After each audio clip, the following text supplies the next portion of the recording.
તાજા સમાચાર તમારી ભાષામાં મેળવવા માટે ડાઉનલોડ કરો ગુજરાતી મિડ ડેની એપ। आरएसएस अपना रुख साफ करे। आरएसएस चुप नहीं रह सकता। आरएसएस बताए कि क्या आरएसएस भी मानता है कि मोदी जी भगवान का अवतार हैं। 400 सीट इसलिए चाहिए क्योंकि उन्होंने मन बना रखा है कि वो संविधान को पलट के और रिजर्वेशन ख़त्म करेंगे। सरकार चलानी है तो वो तो 300 में भी चल जाती है। पंजाब के लोगों का दिल बहुत बड़ा होता है।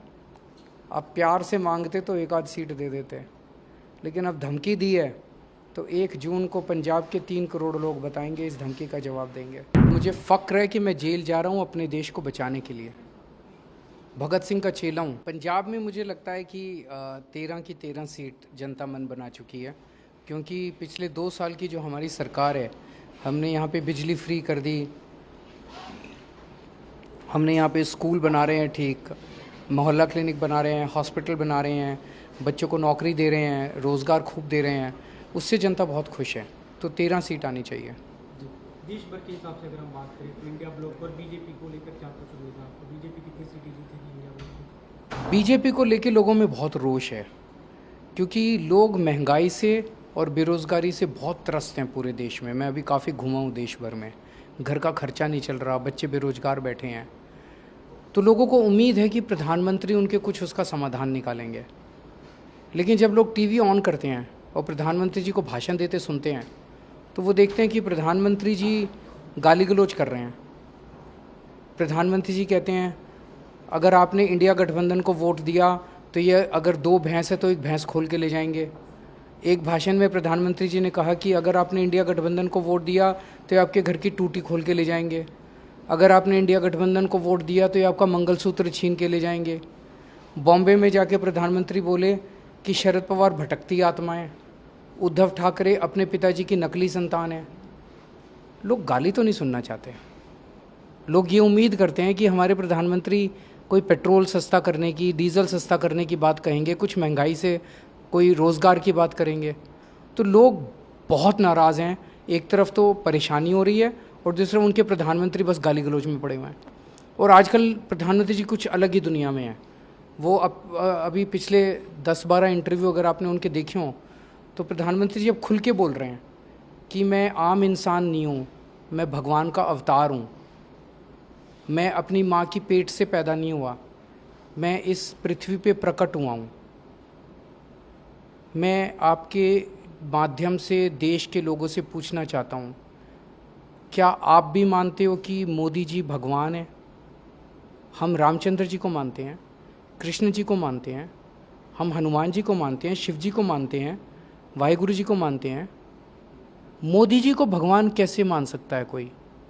और आजकल इनके पूरे चेले चपाटे भी उनको, संबित पात्रा कहते हैं कि भगवान जगन्नाथ मोदी जी के भक्त हैं। नड्डा साहब कहते हैं कि मोदी जी देवताओं के देवता हैं। पता नहीं कौन सी दुनिया में जी रहे हैं ये लोग।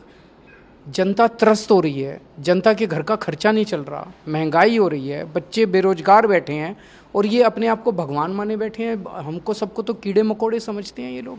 ये दूसरा मुद्दा जिसे लेकर आप लगातार, और मैं आपके माध्यम से आरएसएस से पूछना चाहता हूँ, आरएसएस अपना रुख साफ करे। आरएसएस चुप नहीं रह सकता। आरएसएस बताए कि क्या आरएसएस भी मानता है कि मोदी जी भगवान का अवतार हैं। ये दूसरा मुद्दा जिसे लेकर आप लगातार हमला हो रहे हैं, सवाल उठा रहे हैं कि बीजेपी अगर सत्ता में आती है, जो 400 सीटों की बात हो रही है, अगर उन्हें मिलती है तो रिजर्वेशन खत्म कर सकते हैं। इस पर प्रधानमंत्री ने कई बार स्पष्टीकरण दिया कि हम ऐसा बिल्कुल नहीं करेंगे, हम तो चाहते हैं कि रिजर्वेशन। तो 400 सीट क्यों चाहिए इनको? 400 सीट इसलिए चाहिए क्योंकि उन्होंने मन बना रखा है कि वो संविधान को पलट के और रिजर्वेशन ख़त्म करेंगे। सरकार चलानी है तो वो तो 300 में भी चल जाती है। तो 400 सीट चाहिए, 400 सीट चाहिए। तो इनके अंदर से पता चला कि ये रिजर्वेशन ख़त्म, SC, ST और OBC का रिजर्वेशन ख़त्म करना चाहते हैं। जब पकड़े गए तो अब वो मुद्दे को घुमाने की कोशिश कर रहे हैं। पंजाब के इन दिनों की आपकी जो कैंपेन हो रहे हैं, जो रैली रोड शो रहे हैं, गृह मंत्री अमित शाह का जो हालिया बयान था उसे लेकर आप लगातार सवाल उठा रहे हैं कि पंजाब की सरकार खत्म कर दी जाए। भारत के इतिहास में पहली बार ऐसा हुआ गया कि कोई गृह मंत्री किसी राज्य में आता है। अभी लुधियाना आए 2 दिन पहले गृह मंत्री जी, और पंजाब के लोगों को धमकी दे के गए हैं, खुलेआम धमकी, गुंडागर्दी, कि 4 जून के बाद पंजाब के लोगों ने जो सरकार चुनी है उस सरकार को बर्खास्त कर देंगे, गिरा देंगे और तुमने जो मुख्यमंत्री चुना उस मुख्यमंत्री को हटा देंगे।